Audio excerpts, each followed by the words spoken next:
Para po sa mga OFW, sa mga nasa UAE po. Meron po tayong official advisory galing po sa Dubai Advisory number 13, series of 2026. Tungkol po ito sa $200 na ayuda daw po or financial assistance para sa mga OFW na naapektuhan ng crisis dito sa Middle East. Ito po ay legit galing mismo sa Philippine Consulate natin sa MWO Dubai. So magkano po ba yung tulong or financial assistance ay bibigay sa mga kababayan nating OFW? Ito po ay maabot ng $200 po. So mag-convert na lang po kayo kung magkano po sa peso. So sino-sino po ba yung pwede o applicable sa sinasabing cash assistant na ito? Mga land-based OFW po, mga na nasa UAE. Merong employment visa, Emirates ID na nasa Dubai, Ajman, Fujairah, Ras Al Khaimah at Sharjah, Al Quwain.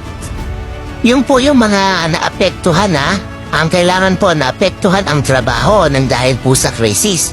Halimbawa po nawalan po ng trabaho or nabawasan ng sweldo at kung ano-ano pa pong mga pangyayari. Kahit visa mo po ay ibang Emirates, basta nag-work ka po sa Northern Emirates, pwede ka po basta po may proof. So ano-ano po ba yung mga requirements na kakailanganin nating ihanda? So kailangan po natin ang tinatawag na RFA o Request for Assistance Form. Ibibigay po yan ng MWO sa susunod na advisory po nila. So may link po na ipapakita sa atin. Passport copy po, proof of employment, contract, visa o Emirates ID or labor card. Proof na naapektuhan ka, kagaya ng termination letter or payslip na nabawasan ang sweldo mo. Certification form ng employer, visa cancellation, or notarized affidavit. Dapat po may sariling salaysay may certification po.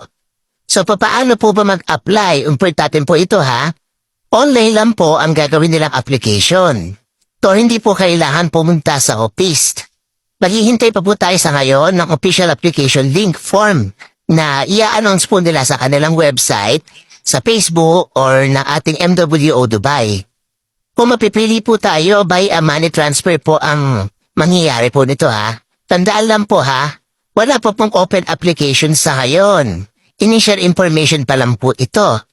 So mas maganda po na ihanda po muna natin yung ating mga dokumento sa ngayon.